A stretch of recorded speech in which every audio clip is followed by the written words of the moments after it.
WTWO's Beyond the Stands podcast is brought to you by Crow Equipment, Andrews Heating and Air Conditioning, Snap Home Media LLC, Sycamore Insurance Associates.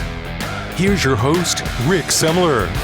Hello, everybody, and welcome to another edition of Beyond the Stands. Of course, I'm your host, Rick Semmler, and I'm joined by a guy who's been on Beyond the Stands more than anybody, but we haven't had him since March and basketball season. Of course, I'm talking about one of my favorites, Indiana State men's basketball head coach Matthew Graves. Coach, good to see you. Yeah, great to see you.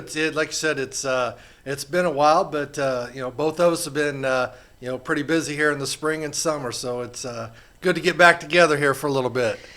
We had you on a lot during basketball season. Before we get to basketball, a lot going on with you. Your youngest graduated high school and playing Division I basketball now at the University of Southern Indiana. You've already moved her down to campus, so you and your wife, empty nest now. Yeah. How's that going for you guys? No, it's great. We bought a house here in Terre Haute, and we're excited.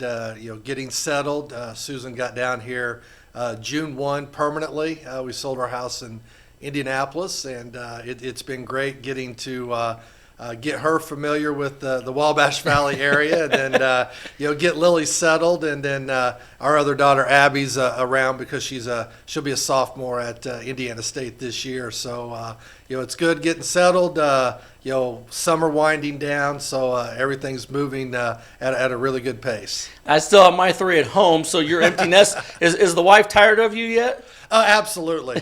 So it used the first few days when she was down here, it'd be like, so what time are you coming home for dinner? Now it's like, I'll see you when I see you.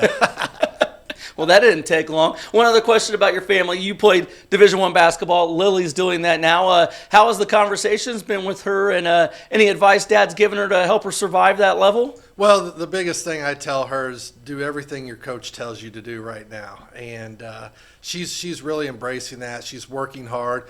She's really enjoying it because it's just a different level of competition than, what she's had in the past. And, a lot of times on the girls' side in high school, there might be one or two other college players on your team, and there she's going down there and competing against older players that have had success. So she's really embracing the competition. And the other day she was complaining about how much they were running and the conditioning piece of it. But it's all part of the process, and I know she's happy and enjoying it, and that's all I care about.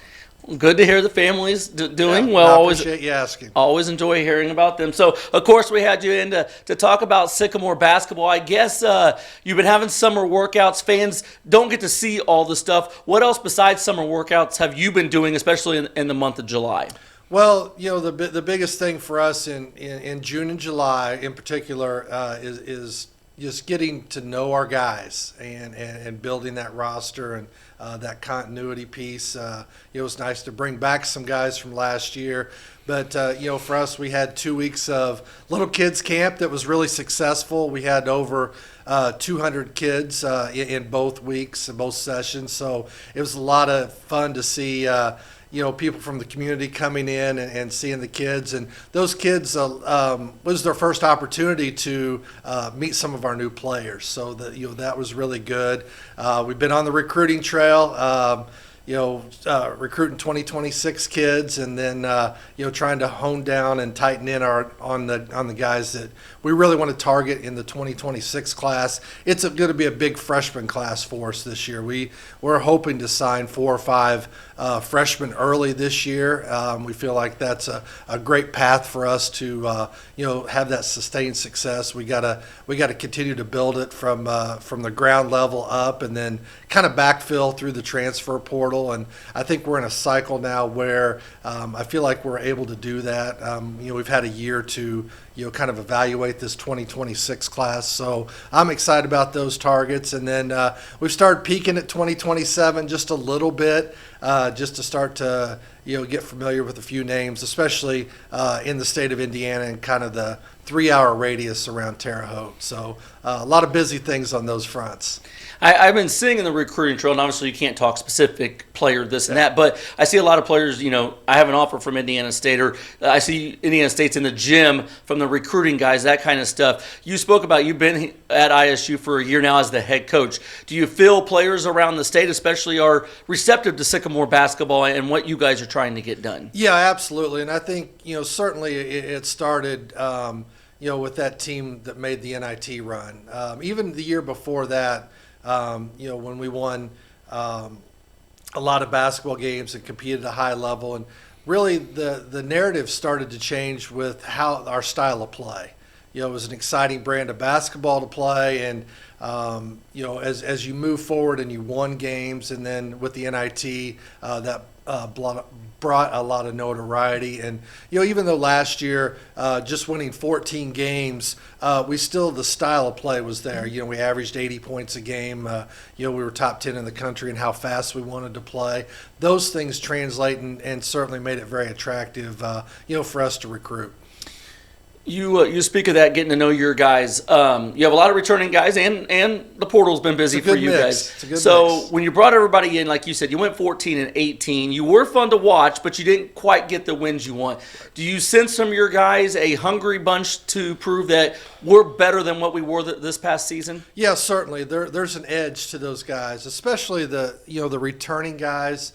They hear the noise. We're probably in all reality going to be picked preseason near the bottom, just because you lose a Samaj Teal and Aaron Gray, guys that scored the points and had more of the notoriety, if you will. But Marcus Harding, to Derek Forrest, to Camp Wagner, Bruno Alathan, J.M. Walker, those guys coming back, they have a little bit of chip on their shoulder. And then I thought we did a good job supplementing guys through the portal that are going to enhance those guys' strengths and, hide some of the weaknesses that we had there. So really excited about this roster. And, I think we're ready to take another step in the right direction and kind of building that consistent momentum, here at Indiana State. I want to thank our sponsors of the show, Crow Equipment Incorporated, Snap Home Media LLC, Sycamore Insurance Associates, and Andrews Heating and Air Conditioning, your 2018 American Standard Heating and Air Conditioning Building a Higher Standard Award winner. For quality and reliability you can depend on, call Andrews Heating and Air Conditioning, 765-832-9401. You spoke, you'll probably be picked near the bottom. Preseason rankings don't mean anything. Correct. But do you feel, like you said, the guys have a chip on their shoulder? I mean, you can say now, yeah, I think we're going to be better. But do you feel you have a team, though, as you work through the season next year, that will be in the upper half of the MVC? Yeah, I think we have a chance to, compete at that level. And in this day and age, it's so hard to, predict preseason rankings. I think, outside of, honestly, Illinois State's going to be really good. Northern Iowa's going to be really good. Other than that, you've got a lot of teams that you're not sure what their continuity looks like. Mm-hmm. You're not sure. Yeah, we know who's coming in, but you just never know how that's going to translate. So anymore, it's the teams that get picked in the top, 2 or 3 in the league are the ones that return, key guys from the previous season. So, I'm not too worried about where you're picked in the preseason. And I do think we have a roster that can creep up into that upper tier in the Missouri Valley. And I think it's going to be a fine line. I'm excited this year, conference scheduling with Missouri State leaving the league. Mm-hmm. Now everybody, it's a true round robin. So we're going to play, still 20 conference games, but you do get to play everybody twice. So I like that aspect of it. And so it'll be a new tournament format a little bit, mm-hmm. where technically the top 5 teams will move into Friday's quarterfinals. So, so instead of trying to get to that top 4, you want to get in that top 5 so you don't have to play, until Friday when you head over to St. Louis. So, some adjustments there, but certainly the guys are excited. We still don't know what we really truly have. We have 3 international guys that haven't been here this summer. Sievert, Yo, and Bruno, who we know about, but I'm hoping over the last 4 months that he's gotten better, gotten stronger, and been able to have some productive time back home. So I'm excited to really finish up the rest of the summer in a great way here, and then let these guys have a break. Coaches need a break as well, and then gear back up here as we get towards the end of August. And you mentioned scheduling. We'll get to that in a second. Yep. You're always great about opening up about stuff. You're going to share the schedule a little bit with us. You talked about Bruno coming back. He had a pretty good season for you, up and down at times, but pretty good season. Some injury news on him. He's currently out right now. Just tell what happened to him and what's going on with him. And I thought Bruno you're right. For a freshman, he did a great job. He was able to get and play good minutes. And again, like a lot of freshmen, they're going to have some ups and downs, but really, really good campaign in year one. And he was scheduled to play with his U20 Spanish club team, and unfortunately he had an injury to his thumb. He's going to be out about 4 to 6 weeks. So, we're thankful that it wasn't anything worse. He'll be back and ready to go once we, start back up in the fall. But he is doing well. I tell him still get in the weight room. He's got to get stronger. But we're excited to have Bruno back for sure. Now, you speak of the international players, from Belgium, yep, and Sievert. I was asking you how to say all these guys' names from we're Norway. all still learning.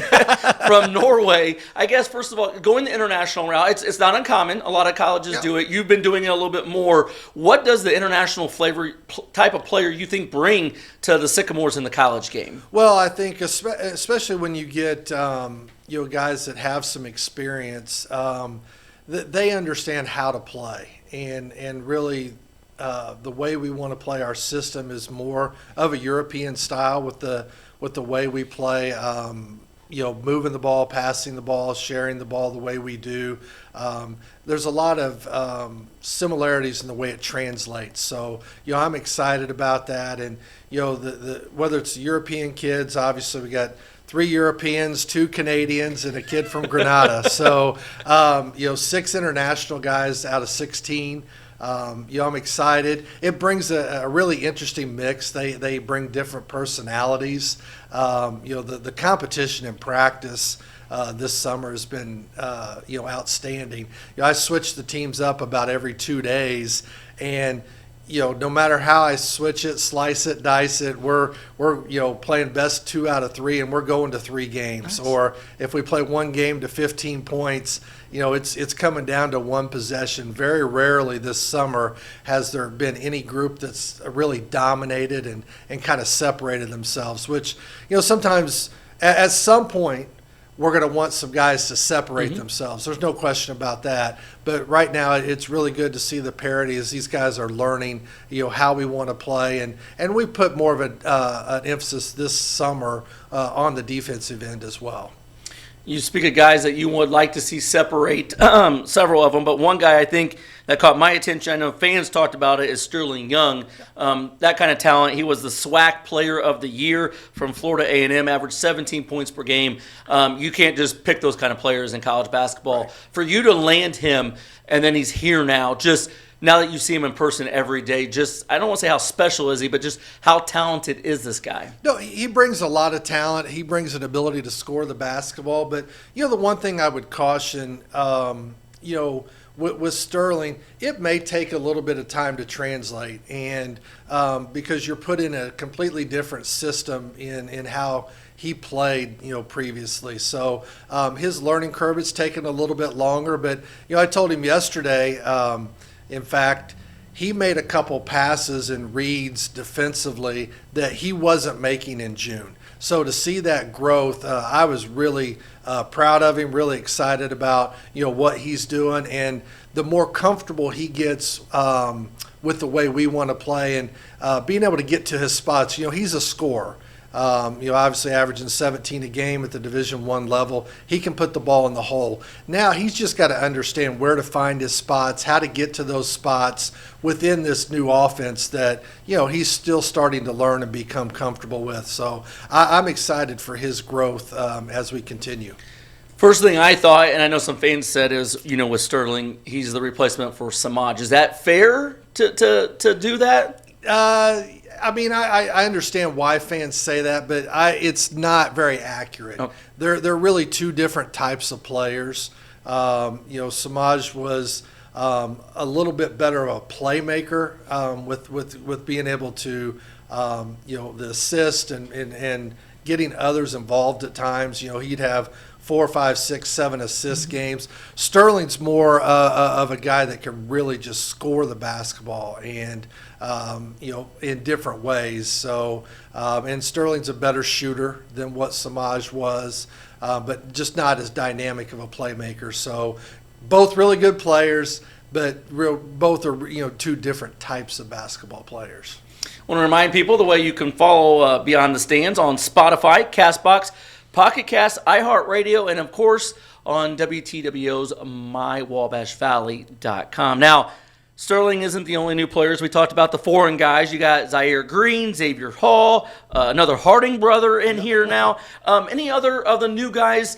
They're all, you said, doing something, but that have really caught your eyes. Any guys that you think, wow, they could really be a big contributor for the Sycamores? Well, I think you go down that list, and they all have their different strengths. Xavier Hall is a really good point guard and leader. He's had a lot of experience running a team. His leadership is really invaluable to what we're trying to do. You look at Zaire Green, he might be our second best shooter next to Camp Wagner in some of the shooting drills, and you throw Sterling in there as well. So those three guys can really heat up and get it going in our different drills and things like that. So that's great competition to see. Ian Scott, another young man from Plainfield High School and Grace College, he's done an absolutely outstanding job picking up our system. He's really advanced in, he not only understands what he's supposed to be doing within our system already, he's able to articulate it to the other players and really be a coach on the floor already. So I'm really excited about Ian's growth this summer, and I think he's poised to have a really good season for us as well. What does it say, Ian? He's an NAIA kid who, he was a first-team All-American. Monster career at Grace. But, there's more and more players like that across the board in college basketball where, people think, Division I's the best. It is officially the highest level, but there's kids that can play at every level now. Yeah, no, there's no question about it. There's kids that can play at every level, and, some kids develop at different rates. Could Ian produce at the Division I level after his senior year at Plainfield High School? Well, the answer is probably not. But he goes to Grace College, he gets stronger, he develops, he gets an opportunity to play minutes, he's really coached, he works hard, and all of a sudden he's an All-American and he's able to play at this level. So different guys develop at different speeds, and I think you're going to see a lot more of that obviously with the transfer portal, and as long as kids can transfer every year, you're going to see kids that fans are going to ask, why in the world, how did that kid ever start at a non-Division I school? And, the answer is they just develop at different, different speeds, and, they get different opportunities to showcase what they can do. And I think, because of that, at the NAIA level or Division II level, you're going to see the basketball really improve because they're going to take high school kids that normally some Division I's would take instead of fishing in the portal. So it's going to be just a different cycle and a way that people recruit. Some people like it, some people don't, but unfortunately it's the new norm, and it's the way it's going to be for a while.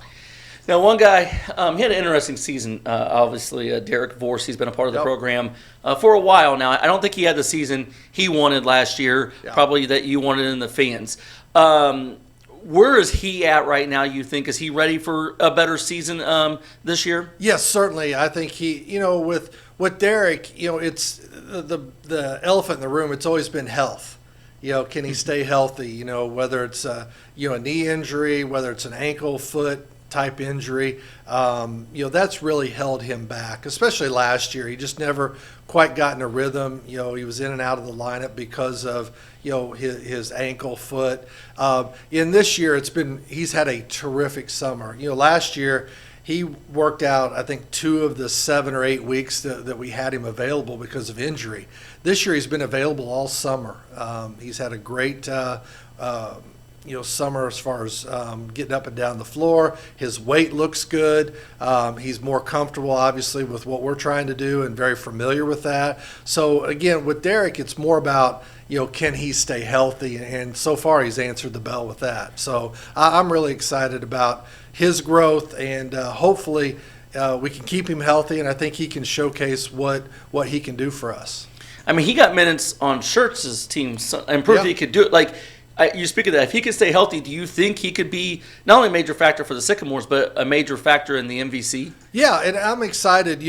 I think with Derek and Marcus, we have two guys that can both play the 5 spot. They're both 6'10", 250-pound guys that can pass, they can dribble. They can be physical in the post. So those are great things to have, and that they're hard to find. Bigs are hard to find that play the way we want to play, and to have two of those guys, I'm excited about, and really looking forward to both of those guys having a really good season for us. You spoke of Marcus Harding. He's got his brother. Yeah. Hunter came here from Central Michigan. I guess, how are the Hardings getting along, and what can we expect from Hunter as well? It's great. We were able to get Hunter in basically the back half here of the summer, so he's only been with us for about 2 weeks, and he's starting to get comfortable and learn. The one thing right away, fans are going to notice, he is big.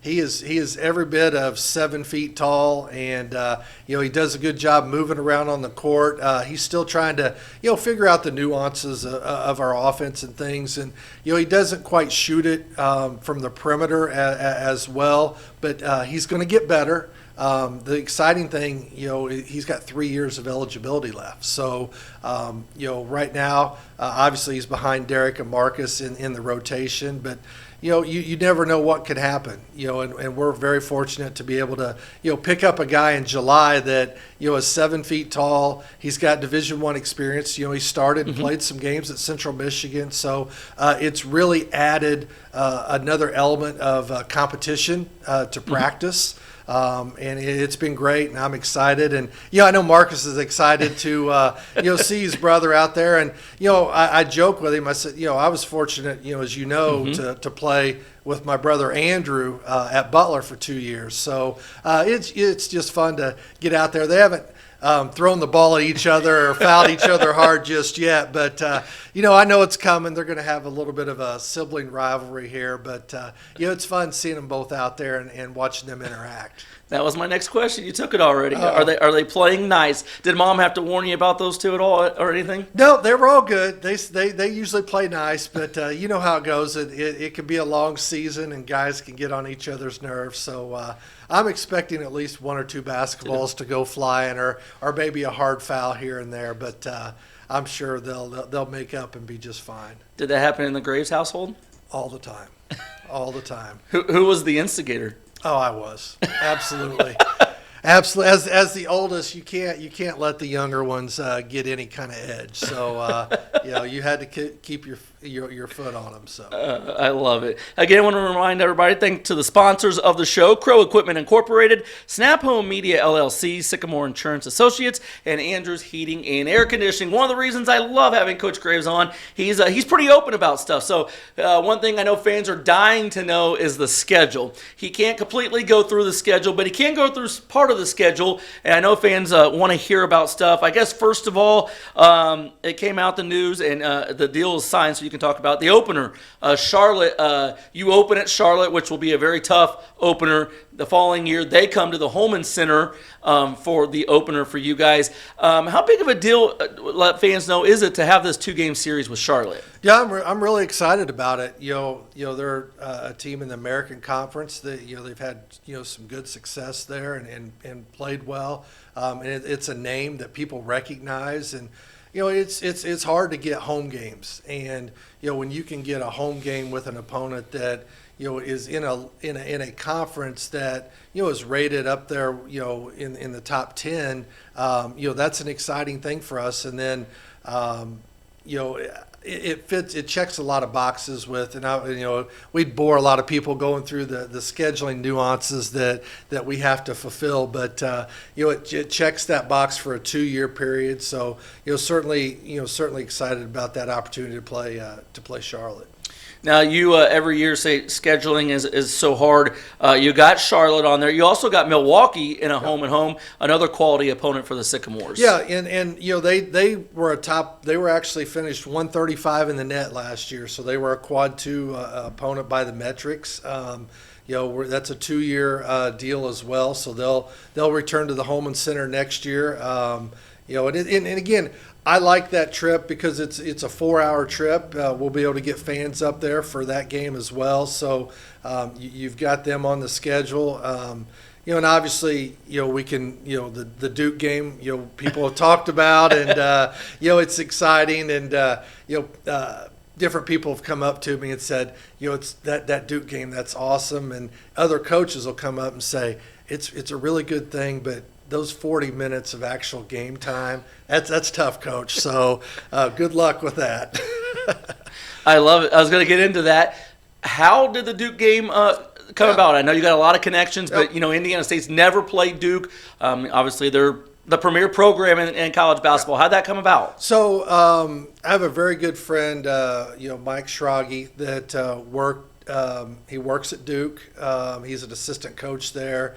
He's been at a couple different places, but got to know him 20 plus years ago. A really good friend, and they were trying to look to find an opponent, a mid-major opponent that was willing to come in there and play. And it's like all of us. We like to help our friends out, and he made the call and said, "Hey, would you like to play at Cameron, bring your team down?" And I said yes right away. And we've talked about this before. I'm not afraid to play anybody, and but it's a balance, because sure, you could go play a bunch of road games and never play in the Holman Center, and I don't want to cheat our fans, and I don't want to cheat our players, because playing in the Holman Center, it's an absolute wonderful venue. So we've got to figure out the best we can to make some non-conference games work in the Holman Center. But the opportunity to play Duke, obviously that's special. It's a bucket list thing for a lot of guys. I've had the I would say pleasure, I guess, is not probably the right word.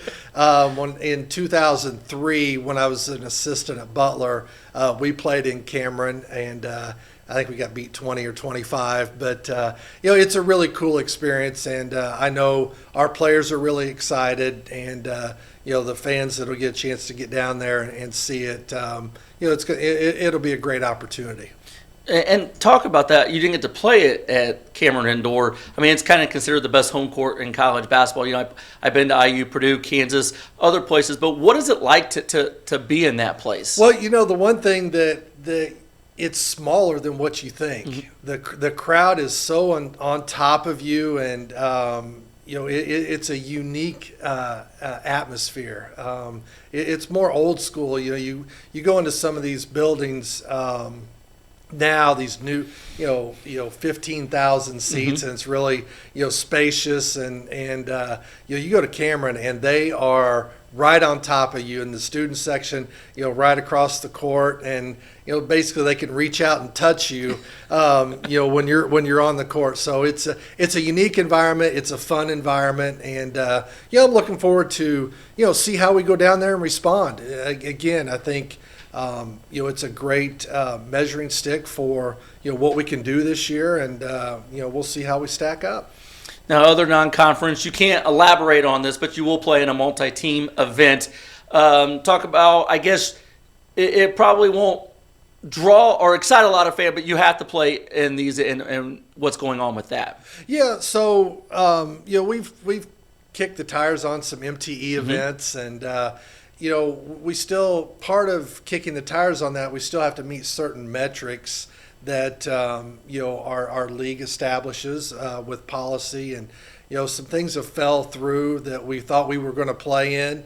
We thought we had an MTE done back in March, and the team list that was going to be in it kept changing, and we had to move on, and so some things have fallen through. And our MT this year is probably not going to be a destination, anywhere. We're looking at a 2-game type event. So, I would prefer to play a destination, but sometimes, the cards don't, fall the way you hope, and sometimes the dates don't match up. So a lot of factors went into, this year probably not getting an MTE that from a destination standpoint, I really like, whether it's, going to Florida or Charleston, or, we went to the Bahamas last year. We've been to, Vegas. I really enjoy those. And I think they're good not only for your team, but, your fans and things like that. And, unfortunately, I don't think it's going to work in our favor this year to be able to do something like that. Now, overall, you have the traditional Ball State. Yep. USI's been on there the last couple of years. You're going to bring in a D2 school like that kind of thing. Talk to the fans like what you can about the remaining non-conference. And overall, are you pretty happy with what you've been able to put together? Yeah, I think, it's full circle. It's been a pretty good schedule. We got a few more home games than we did last year. Being able to have Ball State and Southern Indiana, come here. We owe a return game, to Southern Illinois, Edwardsville.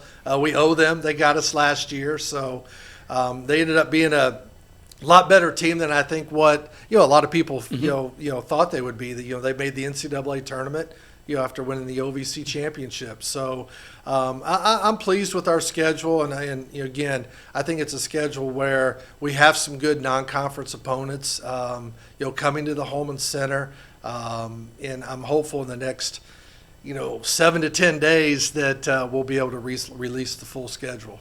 I got a couple more questions for him. I know he's a busy guy, and then we'll get Tim out of here. I guess, first of all, Butler exhibition game. That's kind of exciting. Obviously, no secret why you got that game, being a former Bulldog alum. You got that game. Did you try to get them on the schedule as well? How did all that go down? Well, I did. I tried to slide that in. That was my first question. You guys want to play a home and home or anything like that? And just as fast as I answered yes to the Duke game, they answered no to playing us in a home and home. So, and I get it, and everybody gets upset about it, and rightfully so. I understand it, but it is the way college basketball is going. It's so hard to get home and homes with schools like Butler or Purdue or IU. But thankful that we get a chance to go up there and play that exhibition game. I think it'll be a good opportunity for our guys to think about it this year. Our players are going to get to play in Hinkle Fieldhouse and Cameron Indoor. So, that's pretty cool to be able to do that. So, we're excited about, getting that opportunity to go to Hinkle Fieldhouse. Got to talk a little bit briefly about the Crossroads of Champion. It's within ISU now. Yeah. It's no secret. Money runs college athletics. I mean, it's just not basketball, it's football. Just talk about your view of Crossroads of Champions and how you feel that's going for Sycamore athletics. Yeah, the Crossroads of Champions is going really well. We have a group of people that are very dedicated, and in the past year it is grown by leaps and bounds. They've worked really hard to support it. We've done some events.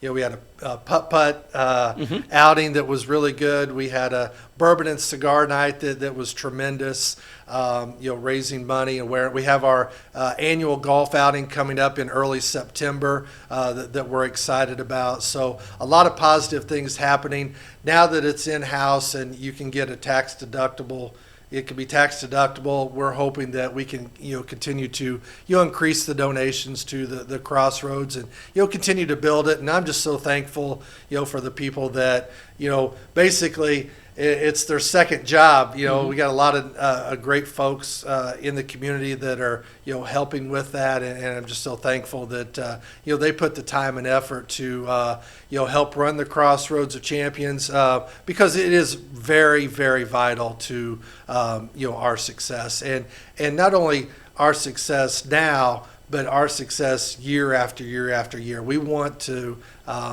be a consistent contender, in the Missouri Valley, and having a healthy NIL budget is going to be a big part of that.